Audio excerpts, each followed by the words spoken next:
परसाई की रचना धर्मिता और व्यंग का स्वरूप। परसाई के बारे में सबसे सरल उत्तर यही दिया जाता है, भाई वो तो एक महान माने हुए व्यंगकार थे, उनके बाद अभी तक उनकी टक्कर का कोई व्यंगकार नहीं हुआ। परसाई से स्वयं व्यंग विधा समृद्ध और विकसित हुई, या कहें कि व्यंग महान ऊंचाइयों को उन्हीं के द्वारा स्पर्श कर सका। यह कहा जाता है कि व्यंग और परसाई एक ही सिक्के के दो पहलू थे। ये सब कथन अलंकारिक हैं, इनसे परसाई को समझने में कोई मदद नहीं मिलती, क्योंकि महान प्रतिभाएं, जैसा कि धीरेन्द्र वर्मा ने बहुत ही अच्छे ढंग से दर्शाया है, हमेशा ही प्रतिमान भंजक होती हैं। बने बनाए शास्त्रों से उनका काम नहीं चलता, उनका मूल्यांकन नई कसौटियों पर ही संभव है। परसाई से पहले व्यंग क्या था? जब व्यंग ही लोकप्रिय और स्वतंत्र विधा नहीं था तो उसका शास्त्र क्या बनता? परसाई ने आलोचकों की यह मुसीबत भी आसान कर दी। उन्होंने स्वयं बार बार अपने संग्रहों की भूमिकाओं में व्यंग को खोला और उस पर अपने विचार दिए। परसाई ने यह सही कहा कि हिंदी में एक आम रिवाज है, हम शोर मचाते हैं, हमारे यहाँ इस चीज़ का अभाव है और उस चीज़ का। इस पार्श्व संगीत के हर पुस्तक इस दावे में फेंकी जाती है कि लो अभागो, इससे अभाव की पूर्ति हो गई। दूसरी बात, वे समीक्षा शास्त्र के बारे में कहते हैं कि समीक्षा शास्त्र में कई प्रकार की आलोचना पद्धतियाँ लिखी होंगी। हिंदी में सबसे प्रचलित और लोकप्रिय पद्धति है अपनों की प्रशंसा और परायों की निंदा। यह बड़ी स्पष्ट, सरल और उलझन विहीन पद्धति है। परसाई इन दोनों ही पद्धतियों के शिकार हुए। इन आलोचकों ने उन्हें बिल्कुल नहीं समझा।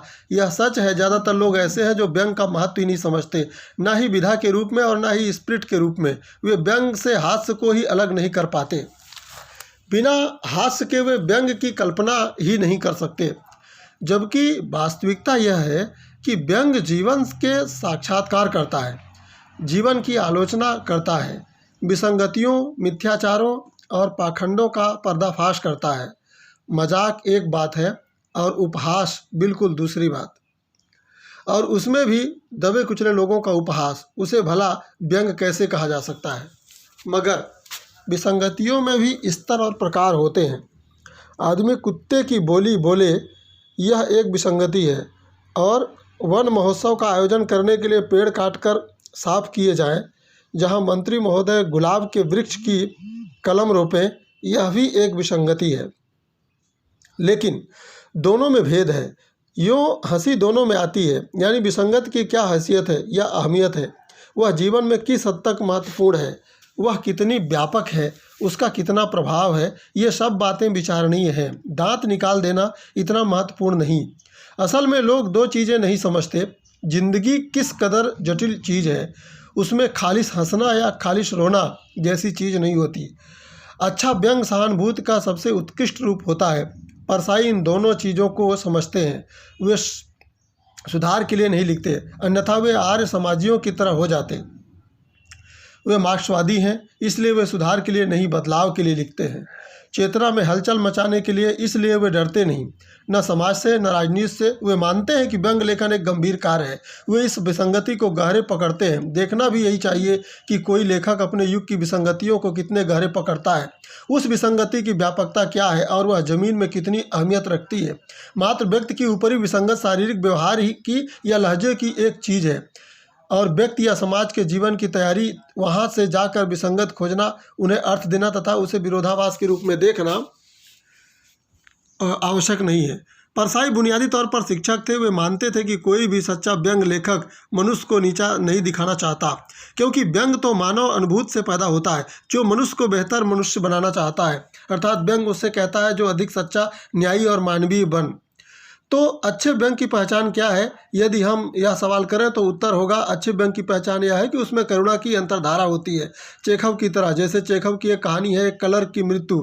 इस कहानी को पढ़ते पढ़ते हंसी आती है, पर अंत में मन करुणता से भर जाता है।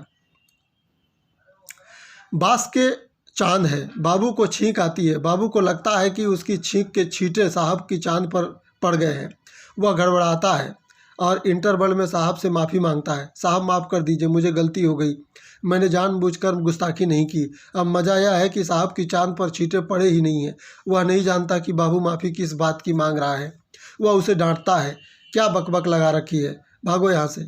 इधर बाबू समझता है कि साहब ज़्यादा नाराज़ हैं। साहब अधिकाधिक खींच कर भागता है। बाबू उसे और भी नाराज समझता है। यहाँ तक तो व्यंग का वातावरण रहता है, पर जब साहब उसे चपरासी से बाहर निकलवा देता है तो वह सोचता है कि जब नौकरी गई, मेरी बीवी ये 3 बच्चे हैं, इनका पालन कैसे होगा। इसी घबराहट में वह घर आता है, कुर्सी पर बैठता है और उसके प्राण निकल जाते हैं। कैसा करुण प्रसंग है। कहानी में चेखव ने इस कठोर नौकरशाही पर चोट की है, जिसमें साहब अहंकार के कारण बाबू से पूछता तक नहीं कि तू माफ़ी क्यों मांग रहा है। सिर्फ इतना पूछ लेता तो बाबू की मौत नहीं होती। भ्रष्ट राजनीति का चरित्र किसी भी विश्लेषण के लिए जरूरी होता है कि हम सबसे पहले उस वस्तु को ऐतिहासिक विकास क्रम में रख कर देखें, तथा यह भी कि उसकी अपनी मौलिक ऊर्जा किस स्रोत में निहित है। प्रस्थान के लिए हम कुछ विद्वानों की मान्यताओं से सहमति जताना चाहेंगे और विश्लेषण भी करना चाहेंगे।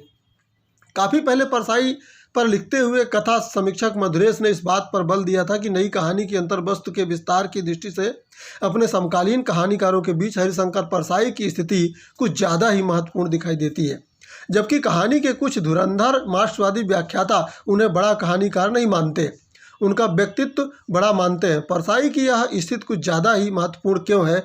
यह इस वजह से है क्योंकि इस दौर के बहुत से कहानीकारों की तरह न तो कहीं वह स्त्री पुरुष संबंधों के अंकन में उलझते हैं और न ही शिल्प की बारीकियों को लेकर परेशान मालूम होते हैं। इससे भिन्न उनकी कहानियां पतनशील पूंजीवाद समाज में मूल्यों की जो गिरावट आ रही है उसमें एक नैतिक और राजनीतिक हस्तक्षेप की तरह लगती है। परसाई यह मानते रहे हैं कि साहित्यकार का समाज से गहरा और दोहरा संबंध है। वह समाज से अनुभव लेता है और अनुभव में भागीदारी होता है। बिना सामाजिक अनुभव के कोई सच्चा साहित्यकार साहित्य नहीं लिख सकता। साहित्यकार सामाजिक अन्वेषण भी करता है, उन छिपे अंधेरे कोनों को अन्वेषण करता है जो समाज सामान्य चेतना के दायरे में नहीं आता। वह इन सामाजिक अनुभवों को विश्लेषण करता है, कारण और अर्थ खोजता है, उन्हें संवेदना के स्तर तक ले जाता है और उन्हें रचनात्मक चेतना का अंग बनाकर रचता है और फिर समाज से पाई इस वस्तु को रचनात्मक रूप देकर समाज को लौटा देता है। इस प्रकार साहित्य एक सामाजिक कार्य बन जाता है। सामाजिक कार्य के रूप में साहित्य का ग्रहण करना प्रेमचंद के साहित्य का उद्देश्य का ही विकास है। इसीलिए रविन्द्रनाथ त्यागी जब यह कहते हैं कि आज़ादी से पहले प्रेमचंद का और समाज का अटूट संबंध है, धीरेन्द्र वर्मा उनके इस कथन को सही सिद्ध करते हैं। देखें भोलाराम का जीव में उनकी मान्यताएं कैसे लागू होती हैं। ऐसा कभी नहीं हुआ था, इस वाक्य से कहानी शुरू होती है। कैसा नहीं हुआ था? धर्मराज लाखों वर्षों से असंख्य आदमियों के कर्म और सिफारिशों के आधार पर स्वर्ग या नरक में निवास स्थान अलाट करते आ रहे थे। तो इस बार क्या हुआ?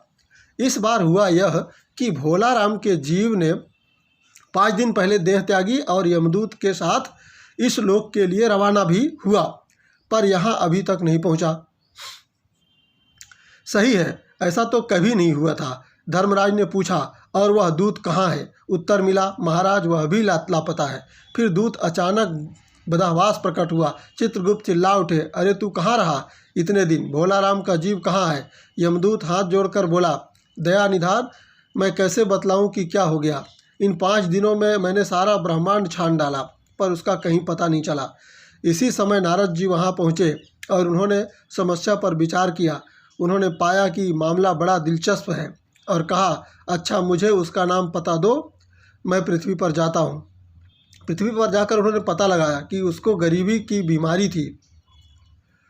5 साल हो गए थे पेंशन पर बैठे, पेंशन अभी तक बंधनी नहीं थी। हर 10-15 दिन में एक दरख्वास्त देते थे, पर वहाँ से या तो जवाब आता ही नहीं था और आता तो यही कि तुम्हारी पेंशन के मामले पर विचार हो रहा है। इन 5 सालों में सब गहने बेचकर खा लिए गए थे। चिंता में घुलते घुलते और भूखे मरते मरते उन्होंने दम तोड़ दिया। नारद को इस दुख गाथा में कोई दिलचस्पी नहीं थी। वे तो भोलाराम का जीव ढूंढ रहे थे, लेकिन साधु का दिल पसीज गया। सुबह पेंशन लेकर दफ्तर जा पहुँचे। वहाँ उन्होंने पता लगाया भोलाराम ने दस्तखत दी थी तो उस पर वजन रखा नहीं था। नारद क्या रिश्वत देते? वजन के नाम पर उन्होंने उसका अपनी बीड़ा रख दी। साहब ने कहा, यह सुंदर बीड़ा है, इसका वजन भी दरख्वास्त पर रखा जा सकता है। मेरी लड़की गाना बजाना सीखती है, वह मैं उसे दे दूंगा। नारद की बीड़ा ले लेने के बाद साहब ने भोलाराम की फाइल मंगवाई। नारद से उन्होंने नाम पूछा। नारद ने कहा भोलाराम। अपना नाम सुनकर 100-150 दरखास्तों के बीच से आवाज़ आई, कौन पुकार रहा है मुझे?